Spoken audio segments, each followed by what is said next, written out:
All right, Tony, we are live. We're live now? We're on the air? We are on the air. Awesome. So you hooked yourself up a mic, right? So you're able to, people are able to hear you? People that hear me, they can see me. I'm waving at the camera right now. Let us know if you can hear us okay. And now they're going to be seeing you. So I have a camera set up on me, camera set up on you, and actually a dual setup. So in the middle is both of our cameras, so that people can see both of us talking, in case we talk over each other. Really? So that's what we're doing different today then. So normally you would be across the table from me, and there would be someone at the desk. Yeah, so basically, obviously I'm managing the live, so I wanted to sit here at the desk. I'm, very far away from you, unfortunately, but making sure that we're keeping our distance, but I'm still managing the live. And so I set up this camera so that they can see me and a little bit behind the scenes of what we're doing today. Oh, okay, that's really cool. So that's is that a challenge to be a part of the live and manage the live at the same time? You guys always love to challenge me. You guys always love to push my buttons, eh? At the last minute too, right? What did I tell you yesterday that I wanted it like this? Yeah, pretty much. But no, it's good. Like, it challenges me, gets me out of my comfort zone. It gets me to learn new things. And so, this is a cool setup. And now I can add that to my repertoire of things I can do, So it's very nice. It's not perfect by any means, but, it's a good first take, I think. Okay. Are we sure that everyone can hear you? I just got a message on LinkedIn. Who? From who? From Devin. Devin? Okay. Yeah, part of our company. He says, sounds great for the both of you. Tony is a bit quiet. So, Tony, maybe you need to talk, bring the mic a little bit closer. I've never been accused of being quiet. Okay. Or can you turn up the volume instead of me swallowing the mic? Or? Yeah. Let's turn it up a little bit. I don't want to overpower everybody, but yeah. Devin. Devin's a rock star, by the way, man. He's awesome. I take a sip of my bubbly. Bubbly? Is it bubbly or bubbly? I don't know. Will you tell me? I'm rocking what you're rocking, the water and lemon. I thought we'd be doing that together. Yeah, water and lemon. That's very 2020. Yeah, I don't know. All the hip people are drinking bubbly or bubbly. I don't know who owns it. Someone told me Michael Bublé owns it, but I think they were just I think he's just in the commercial. Oh, he's in the commercial? Maybe he's part of it then. Okay. Yeah, he was in the... that's why people calling it Bublé, because of the commercial, I think. Oh, that's why they're calling it Bublé? I think so. Hey, I just got an Apple Watch. I sneezed on it, and it changed my face. Oh boy. God. Okay, this is the type of content you're going to be getting from Simply PHP. Sneezing on Apple phones, Apple Watches. So hey, So I'm a little bit curious before we start talking about risk reversal. I'm a little bit curious. You were messaging me yesterday on Slack talking about doing a promo video for this live. A thumbnail picture promo for this live. Are those the things that people are doing now to, increase their LinkedIn Live audience members? Like, how many people do we have watching right now? So right now, we only have about 5 or 6 people watching. 5 or 6? Okay. Yeah, 5 or That's 6. low. That might be, and we changed the time. Normally we go live at 12, and today, because of scheduling issues, we did 12:30. So maybe 12 is the right time. Because normally we have about 20 people viewing, right? Normally, I would say like 15 to 20. We've had up to even 30 at some lives. But I would say consistently we're in the 20s on average. So Are people saying that those little promo videos, like the one you shared with me yesterday, work, or is it something that you just wanted to try, or? Yeah, I've seen it work for other other companies and other personal brands. Not so much from the live perspective, but I do watch the market a lot and what people are doing, and it's always changing. Like every week, there's something new, innovative, new apps, new ways to promote. And specifically around LinkedIn, people do tend to promote weeks in advance because they don't go live as much as we do, right? Okay. So a lot of what we try to do here simply is we try to give them a lot of value in a lot of different ways through text, through written, through audio and video, where most companies don't have that capability. So they focus a lot on one major event, aka the live, once a month, and then they promote it. And so they spend all month. And so that's why I think they get so much people on, is because it's like, it's not we almost do it every other week, right? You know what? To be honest with you, though, Kyler, every live that I've seen, I have yet to see a big audience. It's always been small. It's always been, less than 10. Yeah. So us having around 20, I guess if you look at the numbers, it's very, very small. We have 10,000 followers on LinkedIn, for example, and we have 20 people. Percentage-wise, it's very, very, very small. But if you compare it to the other lives that I've seen, if you're not a celebrity, right? Like if you're a celebrity, then obviously you have more people. But yeah, and it's hard to get 10,000 people is a lot of people in different time zones. Get everyone on the same schedule.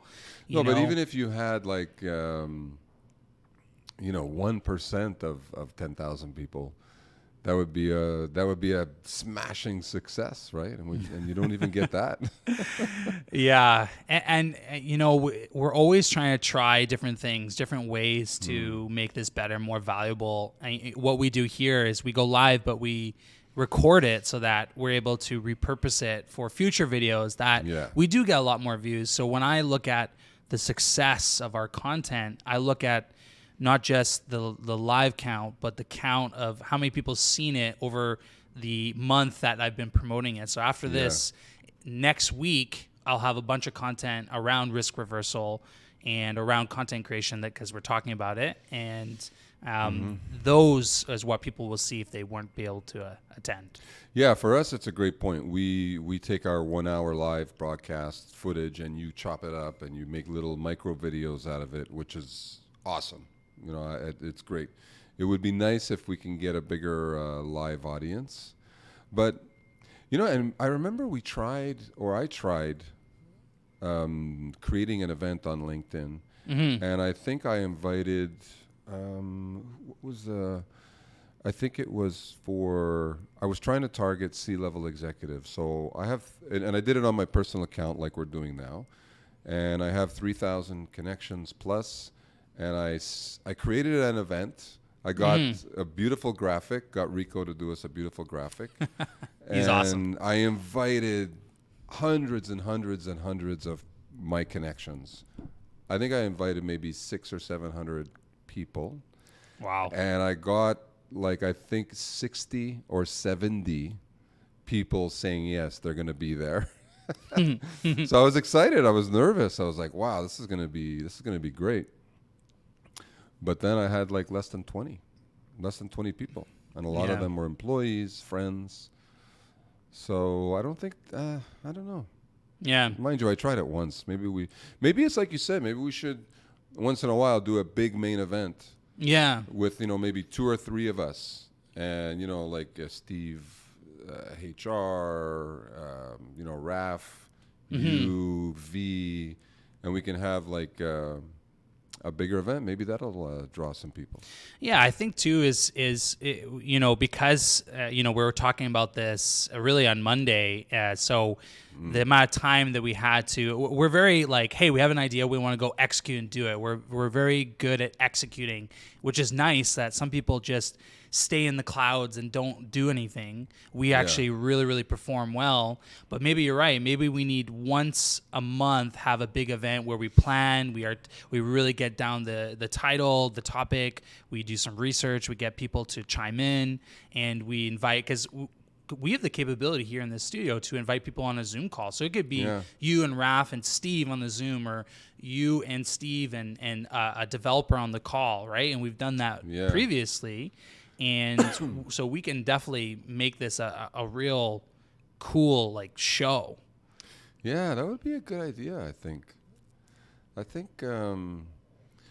know when I was researching how to do a great LinkedIn Live, LinkedIn itself has a page where you go and you get tips. And examples of good live content they were giving were just that. They were actually, 2-3 people at a table. And I think that's what inspired the big convo I had with Steve, our vibe manager, about what to expect when you're hired here and those types of things. So yeah, I think that's great. And those videos that I chopped up afterwards have gotten hundreds of views afterwards, right? And that's just on YouTube. If I count how many people seen it on LinkedIn, I don't have the numbers right offhand, but I know it definitely got circled through a lot. A lot of people liked that. And that was our first, I think, live with the new studio, right? So it was like a big event for us. That's right. Yeah, LinkedIn the videos we put on LinkedIn, I think, have the most viewership, if I'm not mistaken. YouTube is like, we post a lot of good content. Yeah. We post a lot of content, but there's so many different platforms that we are trying to tap into. And do we ever foresee streaming on more platforms simultaneously? I know that was something we wanted to do at the beginning of our live broadcast, but is that something that's on the horizon, or technically it's just a little bit of a pain in the butt? It is on the horizon. Technically, it is a bit of a pain in the butt, but it is doable. People do it. We can do it. We had some challenges in the past, but we invested in this studio so that we are able to do those things and reach more people. So it is for sure in the foreseeable future, and not just like a year from now. It's like in a few weeks to maybe a month from now. Like, we have the capability to do it. Now we just need to get the right, I guess, content around what we want to share on all these platforms. Yeah, maybe that's a good idea. And when we do that actual bigger live, maybe we can stream everywhere. Obviously LinkedIn is the most important. That's the priority. And if I don't want to, we don't want to have any bugs trying to stream to YouTube or Twitter or Instagram or whatever. But I think like Facebook, YouTube, LinkedIn are our most dominant kind of platforms, and we'd focus on those three first. With other platforms, we try to do it all. We try to do Twitter and Instagram and TikTok, and we just like that. I think that's why we got crippled by it. Oh, you mean streaming simultaneously to those platforms? Yeah, okay. Yeah. We tried to do it all. And it didn't work. But we learned our lesson. I learned my lesson. Yeah. Okay, that's cool. Well, okay, you wanna start talking about we can start talking about risk reversal if you'd like. Yeah. For sure. That would be great. I think, this is the first time I've heard this term before. I'm not sure if it's a common term in web development, but I'm curious just to educate some people who are listening and future listeners when they're seeing the recording of this. What is risk reversal? Like, what is it? I've never heard that term before coming here. So can you talk to me a little bit about what it might be and what it is to you? Yes, absolutely. So risk reversal is not a web development term. It's more of a client relationship term, a bit of a sales term as well. Risk reversal, the way that I was taught by the great Jay Abraham, is basically when you are having a new client, considering using your services, you need to set it up in a way that that client does not have to risk anything. And this is the way that at Simply PHP, this is the way we work our sales process. This is the way that we work our resource onboarding process. And risk reversal means that all the risk is on our end. So you can go to, and I'm sure everyone's gone through this, when you want to take on a new supplier, it's like, okay, the supplier is dictating a lot of terms that benefit the supplier. Like, you have to give us a deposit. You have to sign a long-term agreement. You have to guarantee a minimum number of hours that you're going to consume our services. So this is over the years, especially when we were just starting out, we're really aggressively trying to get new clients, and we had a lot of these restrictions in place. And then after attending some online seminars with the great Jay Abraham, wow, I'm like really shouting him out today. But I have to give credit where credit's due. He's the one that talked about risk reversal, and it really clicked on me. So we have set up our system in a way where it's very, very easy for a client to sign up for our services. And once we started doing this, we noticed that clients and prospects were a lot less stressed because we weren't forcing them to adapt to a rigid system. We were encouraging them to come onto a very flexible, no-brainer system for them. Does that make sense? Yeah, it does. So you really are putting the risk on our shoulders, being Simply PHP, and so that it just makes it super easy for them to work with us. And I'm sure in the industry, not only web development, but other industries and you mentioned this point, that there's sometimes people pay 50% upfront or even higher, like 75% of the total cost upfront. And that's a huge kind of, you have to really weigh, like, okay, is this going to work? I have to vet them. But Well, I guess it's a risk, right? So as a client or a prospective client, you're actually put in a position where you have to risk. You have to risk your money. You have to risk your time. So risk reversal is basically making the supplier risk all of that. Hey, you don't have to give us any money down. You don't have to commit to a certain amount of hours. You don't have to sign a very one-sided contract that's going to keep you with us for a long term. And these are the types of relationships that personally I like if I'm going to take on a new supplier or if I'm going to consume someone's goods or services. I like to be treated in a way where I'm not the one that's always going into my pocket and taking the risk. I like the suppliers to take on a little bit of risk as well, which is what we do at Simply PHP. It's almost impossible not to work with us. Just so you know, if you need PHP services and you call, you'll be speaking with me initially, and we have a system set up so that we're pretty confident that we have the right system set up for any prospect that comes knocking on our door. I just realized is that speeds up our process to help them so much faster, because now the cycle where you meet the call, you have the first call and you learn about their challenges and then you vet them and maybe you give a proposal or presentation. Now this process is totally streamlined, is it not? Absolutely. And that's another great point that you bring up. We can start very quickly. We can sometimes we can start the very next day, sometimes there's a majority of the time when people call and they really need help right away. And we are set up, as long as we have the available resources, we're set up to start very quickly. That's so good. Like, I've never heard that before. Even if you're thinking about it, doing renovations in your home, like you give a deposit, like in almost every industry. Yeah. You're giving that, you have that risk. And there's a lot of construction here in Montreal, and they take a long time to finish things, I find. Yeah. Well, you have to be, look, in order to do that, let's be frank. In order to do that, you have to be very comfortable with your ability to actually deliver. That's the thing. A lot of companies are newly set up. They haven't been in business too long. And they're saying, hey, pay me 50% up front.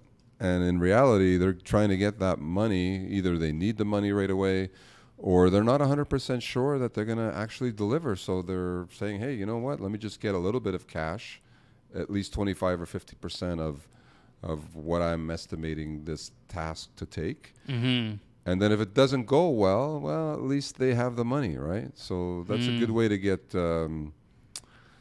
What's a good way to say that? That's a good way to not have satisfaction, is to give money up front. Mm-hmm. Someone just commented, "Are we sponsoring Bubbly?" Because Yeah. we see it. Is it Bubbly or Buble? Asked that person.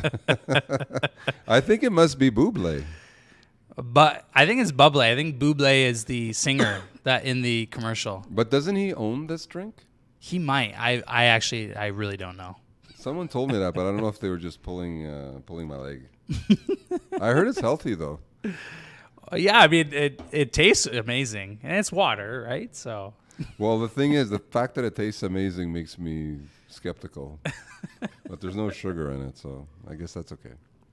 Yeah, it's the same thing. Risk reversal is also, if we have a client, for example, let me give you an example. We have a client that's using 2 of our resources and wants to add a 3rd. We even do a little bit of risk reversal there, and we tell the client, obviously we'll let you speak to the resource first, have a nice Zoom meeting, video conference, I should say, and we say, look, try him for a week, try him or her for a week. If they don't work out, then risk reversal, no problem. We won't charge you, and we'll try to provide you someone else. This is pretty huge. It takes the stress out of these transactions, in my opinion. Works a lot better. And have you seen other companies start to implement this, or is this something that we're just kind of realizing now, like, oh, this is something huge? No, I don't think a lot of companies do that, and they all have their reasons. We, for some reason, are overly flexible. I guess we're overly flexible, number one, because we're successful. So we're like, yeah, it's okay. We're kind of easygoing, but we've always been easygoing. We've always wanted to have that fast, flexible solution for everyone. It's a lot more fun that way. I have done research. Of course, I research my competitors.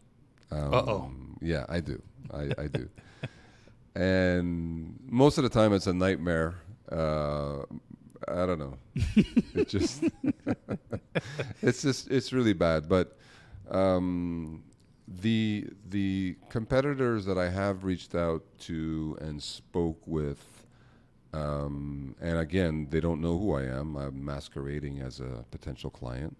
I don't take a lot of their time though, but I just, I like to find out how their systems are. Do they return calls right away? What type of flexibility do they have?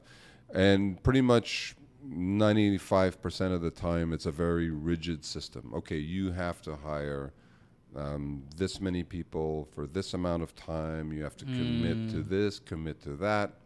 You have to send us some money up front. It's very much all about them. This is what I've found. Yeah. When I've done my research. Whereas with us, we are over accommodating, over flexible. I don't know why we are just that way. I guess we should probably psychoanalyze ourselves and find out why. But hey, it works for us. Yeah, and we hear from our clients all the time that like their enjoyment working with our staff, with our developers, with you and Raf. I don't see a lot of clients because I'm mostly focused on the business, but I hear the amazing stories. Yeah, absolutely. And it's, I guess maybe it's because we deal with, I don't know, just maybe small to medium business as opposed to the larger,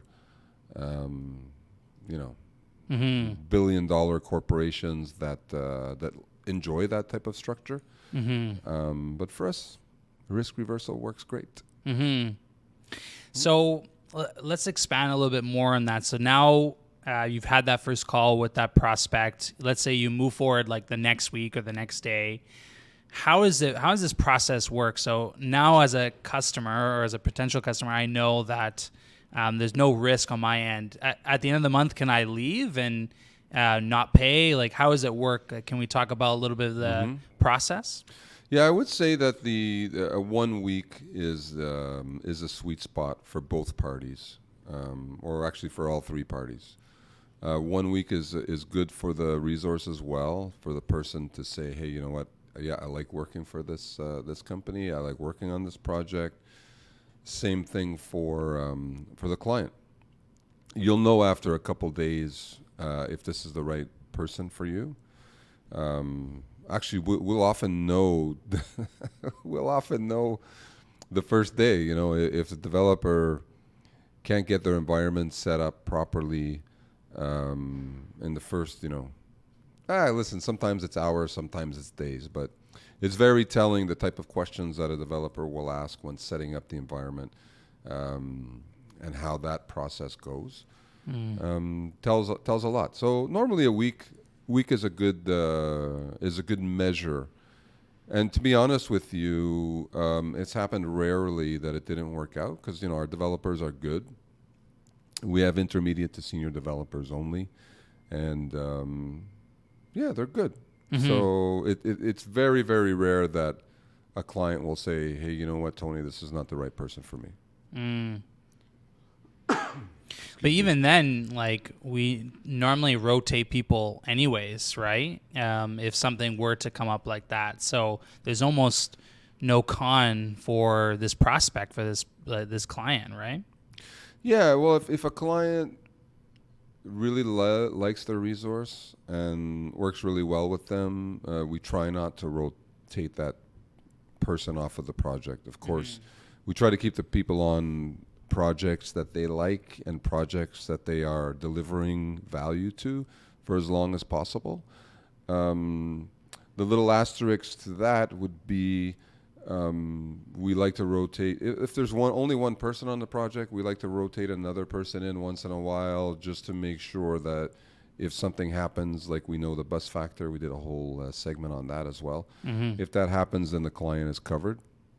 That's part of the value of using the services of someone like Simply PHP, is that you have that added security blanket, knowing that, hey, if something happens to my developer, if you only have one, if something happens to my developer, I know that the team at Simply PHP has got me covered. Okay. So yeah, great point. But we try, like, when there's a synergy between client and resource, we try to keep that going as much as possible, as much as we can. Right. It's lasted years. Some of our people have been on projects literally for years. Wow. And they wouldn't have it any other way, and the client's super happy too. However, we try and rotate another person in Fresh there a little eyes. bit, just to make sure, because we've seen a lot of stuff happen in the past decade. Mm-hmm. You mentioned something earlier in previous podcasts and also today. You said accountability, flexibility, like these are the things that Simply PHP represents. Can you talk about some of those like terminologies that you said? Like flexibility, I understand because we've been talking about risk reversal as super flexible. But what about accountability? How do we give accountability? Like, what are we accountable for? Yeah, that's a good question. Accountability is, I guess the way I can put it is we're not a placement agency. Okay, so we're not a recruiting agency. So we don't find a resource for our clients and just assign them and say, hey, let me know after 3 months we get our commission type of thing. So it's not like that. It's really these are our full-time employees. We give them support. We have project management. We have systems in place to make sure that they have everything they need to do a great job. And when they don't do a great job, we make sure that it's not our fault.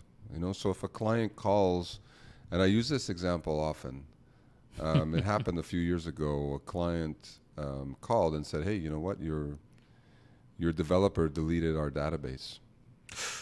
Ooh. And this was about 4 or 5 years ago. And I said, that's impossible. I said, which developer? And they told me, I said, no, it's impossible. It's a very smart guy. But in reality, he did. And it was very, very strange. And it took about a week for that developer to recover everything. And so we didn't charge for that week, obviously, because we held ourselves accountable for the actions of our employees. And that was a very again, I mentioned that one often, even during sales calls when I'm talking to prospects. I'll bring it up as a way to try to sell our services, as a way to try and close deals, right? And I explained to them that situation, but that was very weird, and he could not explain why he did it. I don't know. He was just, and it was very, very, very strange. However, we put on our big boy pants, came to the table, and made sure that we did the right thing, and we still have that client. Wow. We don't still have that developer though. But they weren't let go because of that. I think there was something. I think it was an accumulation of stuff. So. Yeah. Who knows? So it sounds to me like we're accountable on our clients' performance. We're accountable for their success, because if we're not taking money up front, then our only job is to make sure they're successful. Well, that's the thing.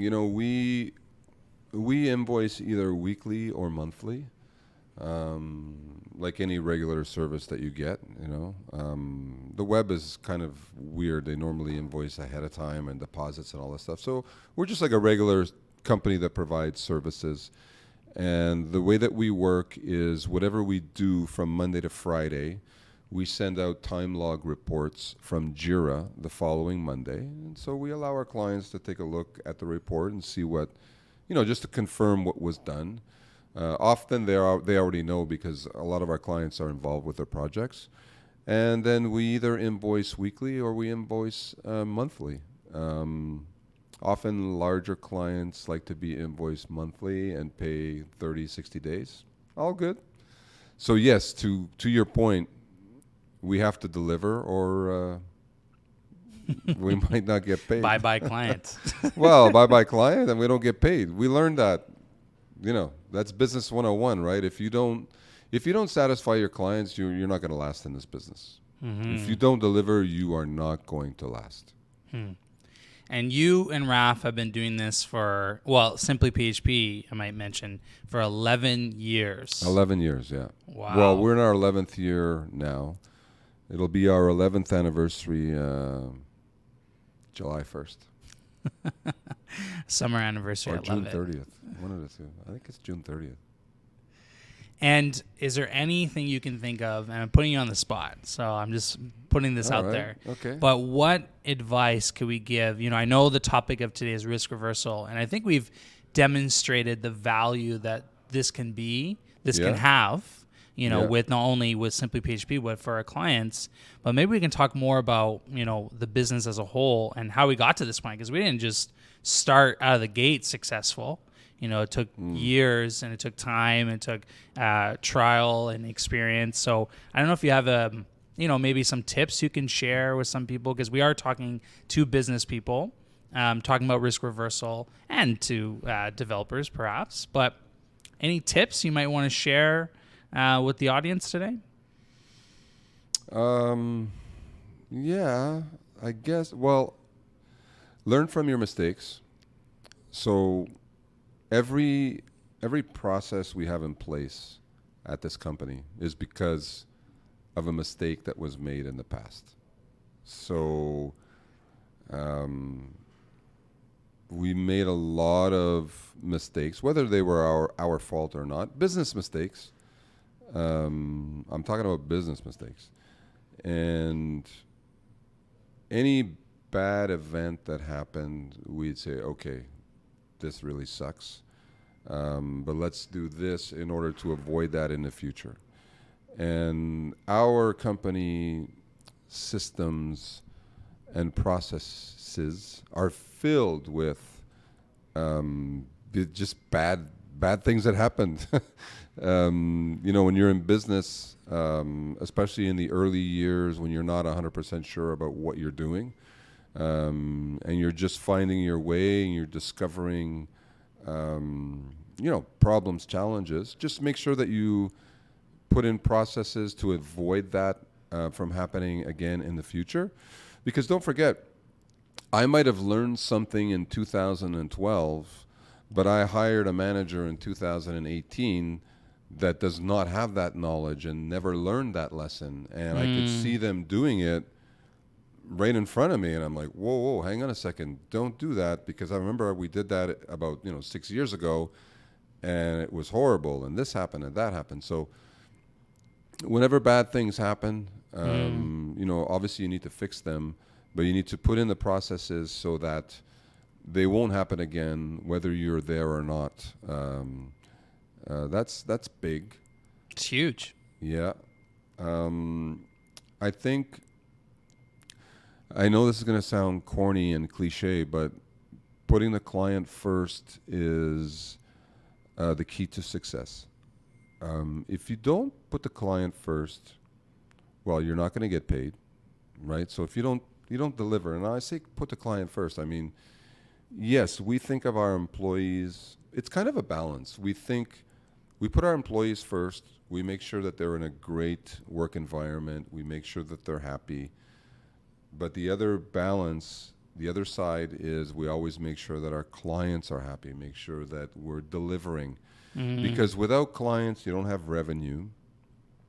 And this is all about repeat business. This PHP development services business that we have, it's all about repeat business. And when I say repeat business, I say if you have a client that's hired 1 or 2 or 3 or 4 of your resources, every single week that goes by where they get a time log report and they approve those hours and the next week starts, that's all repeat business. That's like someone coming back to your restaurant every Friday because they love your pizza. They're not coming back because you're the only game in town. They're coming back because, they go to your restaurant, they get good service, everyone knows them, they keep coming back. So PHP development services is the same exact thing. It's repeat business. So without repeat business, you cannot have a successful company. And then there's referrals. Referrals is huge. It's massive. So if you are not providing a good experience for your clients, they will never refer you. Even when you're providing really, really good service to a client, they don't always refer their friends. Who knows why? But if they're not happy, they're definitely not going to refer anyone. So you've got, and again, it sounds cliche, it sounds a bit corny, but definitely the top, one of the top things to remember is that it's all about the client. You got to make sure that you please your clients. You got to make sure that you deliver. And that's where you get paid. That's where you get repeat business. And that's where you get referrals. Because don't forget, if you as a business are getting leads every day, you may close, if you're lucky, you may close 10, 20, 30% of those leads. With referrals, I think the success rate is probably 90 or 95%. So it's a big deal. Yeah. I think it relates back to risk reversal. Like we show everything, all the tips you just said, like it shows in our processes, the risk reversal, the accountability for performance, like all these things, all these tips that you're giving are how we run our business every single day. Right. So it's huge. It's huge. Exactly. And, we've got another thing. We've got a great bunch of people here. Like How many people? Amazing. Let's tell them. I don't know. No, I think we're probably around 51 or 52, all full-time employees, all across the country of Canada. So we are from Newfoundland, Nova Scotia, New Brunswick, Quebec, Ontario, and so on, which is fantastic. We've got a few time zones in there, and most of our people are in the Eastern time zone. Most are also in Montreal. I think it's Montreal is number 1, followed by Ontario or Alberta for resources. Now, it hasn't always been that way, has it? No, we used to be, so the criteria to be a developer at Simply PHP used to be that you had to be located in Montreal and you had to be willing to come to the office every single day and never work from home. We were anti-work from home. And then, of course, COVID hit. And now we're pro work from home. And it took a while to change. We didn't just change overnight on, March 15th, 2020. We fought it. But then we realized that, hey, you know what? A lot of people's productivity has risen. There are a few problems that we had to address and let some people go, unfortunately. Yeah, like the person that used to commute for a couple of hours a day. Now, I'm sure this is a broken record. Everyone's saying this, but the person that used to commute a couple of hours a day is now just relaxing comfortably at home and is, putting in the hours. I think that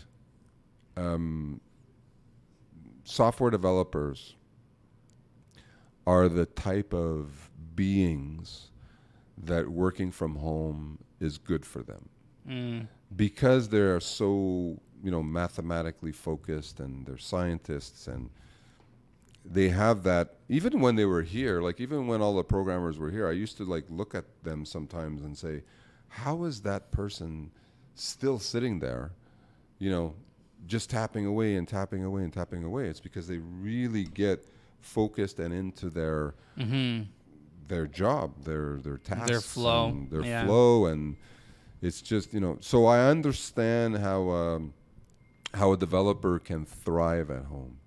I think managers, though, maybe a little bit different because I don't know. I feel like managers and salespeople and kind of have to be more social and more heads up and not behind a screen all day.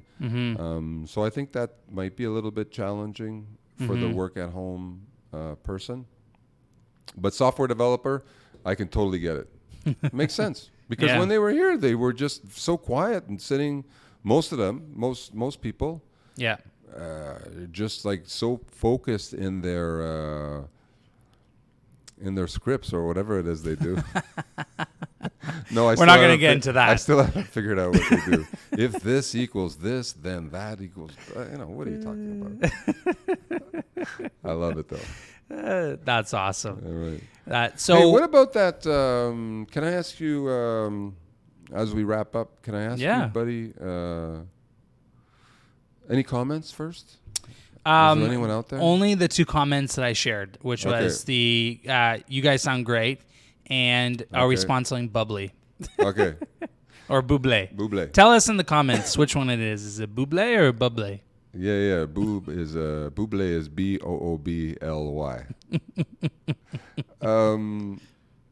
Yeah. So just to change subject completely. Sure. And let you talk a little bit. Yeah. Okay. Fine. Pass the baton. I saw a live broadcast on LinkedIn, similar to this, Q&A, riffing off each other. But whenever someone made a comment, it showed up on the screen, like in a very colorful, dialogue box. It had the person's name. So it had the person's like LinkedIn photo and name, and then on the bottom had their comment. And the hosts were able to, address those comments live. Yeah. Is that something that we should do? Well, should do, of course. Can we do? I'm going to do some more research on what that feature is. Okay. And so we use a program to go live on LinkedIn, right? So YouTube, Facebook, they have internally built systems to go live where you can show some of those things. Where LinkedIn, we have to use an external third-party tool enabled to go live on the platform. So what you're talking about, I've seen as well, and I don't know off the top of my head if our system can do it, but it doesn't mean we can't, or it doesn't mean we can't change and get something that will. So I think it's cool. I think why not? Let's go for it. We're always trying to innovate and change. And yeah, I know for me, it encouraged me to make a comment just so I can see my for sure. Yeah. It's all about me, right? I want to see my Well, comment on the screen. YouTube already has that natively. Like if you go live on YouTube, you see everyone's comments. On the side, you can also see it on the screen, and Facebook as well. I'm pretty sure. So it's definitely doable. LinkedIn. I mean like an embedded, like at the bottom. Let's say you're looking at me right now, right? It would be like right here. Yeah. It would be like a pop-up. Like on the screen, not on the side. Yeah, not on the side. Now, I don't know if someone is filtering that in case someone makes like a nasty comment or something like that. Not that that's ever happened to us. Yeah. But now it will. but it was cool, and then the host would say, "Oh, okay, hey, Tony, let's see what you have to say." And I felt good. Yeah. So, yeah, maybe that's that for would sure be, something we can encourage do. some interaction, Yeah, I think so. I think there's definitely some research on my end I have to do to see what's capable, because we're not leveraging every feature possible. Yeah. We're definitely still in the beginning stages of all we can do on this live. I think every live we learn so much. So yeah, let's keep pushing and growing and trying new things on different platforms and different, like you said, comments that you see on the screen and other fun things that are coming out every single day. Nice. Yeah, the quality of our lives, are just incredible. Like I haven't seen too many people with this high quality of live broadcasts yet. It's so really kudos cool. to you, buddy. Very, very, very well done. And thank you to Raf. He was a big help in that process as well. We did it together. Yeah, of course. Yeah, he's good with that stuff. Yeah. Any other thoughts around risk reversal? I think that's it, buddy. Yeah, I think that's good. As I look at my new Apple Watch. Ooh, Apple very reporting fancy. earnings today. It's going to be interesting. Yeah, no, that's it. I think maybe once you figure that pop-up thing out, we can do a video on that and just try it out. Yeah. Let some people make some comments, and that would be great. I want to talk next video. I want to talk about Export Development Canada and how they helped our business and how they could potentially help our viewers' businesses. Very, very, very huge. Export Development Canada. That's going to probably be a big video for me. I might create an event. I might actually tag Export Development Canada in that. So that's one. I want to talk about our Giving Back program too. But I think before talking about our Giving Back program, I want to wait until our new website is launched. Yeah. Which, according to V, is going to be this Friday. V, we're calling you out. Very exciting, V, that you said it's going to be launched in like less than 48 hours. Wow. You said it. It's out there. It's out there now. Yeah, it must be true. Even if she meant next Friday, I think she meant this Friday. So I'm going to say, well done, V. I can't wait to see the new website. Yeah, so I'm going to do a segment on our company's Giving Back program as soon as the website's launched, buddy. So like if it's launched this week on Friday, next week we'll do a segment on a Giving Back, or maybe the week after. Because on the website, there's a page dedicated to that, so I would like to refer to it. Yeah, if we can. Well, let's definitely make an event and start promoting it, and maybe in a week or 2 weeks, whenever we decide to go live again, we really push and we make it a bigger event. We can have V on the call on the screen. We can have Rico on who designed it. We can have and just really talk about it, or Raf talking about the Giving Back program. And really make it a cool event. Yeah, that's a deal. So Export Development Canada and Simply PHP's Giving Back program are on deck. Awesome. And to anyone in the comments, if you guys want to see a specific topic that we talk about, we can talk about web development. We can bring some of our developers in, either on screen or here. Or if you want to hear from the business owners, from Tony or Raf or myself, just anyone, any topic, let us know, comment below, and we'll try to get to you, and we'll try to add it to the queue of live streams of podcasts that we do. Sweet. Thank you, Kyler. Great job today, buddy. I like the new, I like it. I can't see it yet. I look forward to seeing how it looked. And you look good. Yeah, but do you look good? That's the question. I look. There's some improvement. There's Yeah? some improvement. It's not like right now. I see the background. Right, is not perfect, but it's definitely something. We're getting. Oh, there. do you have the whiteboard in your background? No, I'm covering it. okay. My head, my big head is covering it, so okay. they can't see anything. I don't know if we can show that information. Well, I see Steve, Bruno, Isaac, Julian, first goal. So there must have been a foosball table or a basketball net. I'm backing up so they can see. And they kept track of who scored the first goal for the company, maybe? Looks like it, yeah. Yeah, okay. We'll have to figure that out. All All right, right. my man. Thank you I so gotta much. get back to work. All right, we are signing off, everybody. Thank you, and have a great rest of your day. Take care.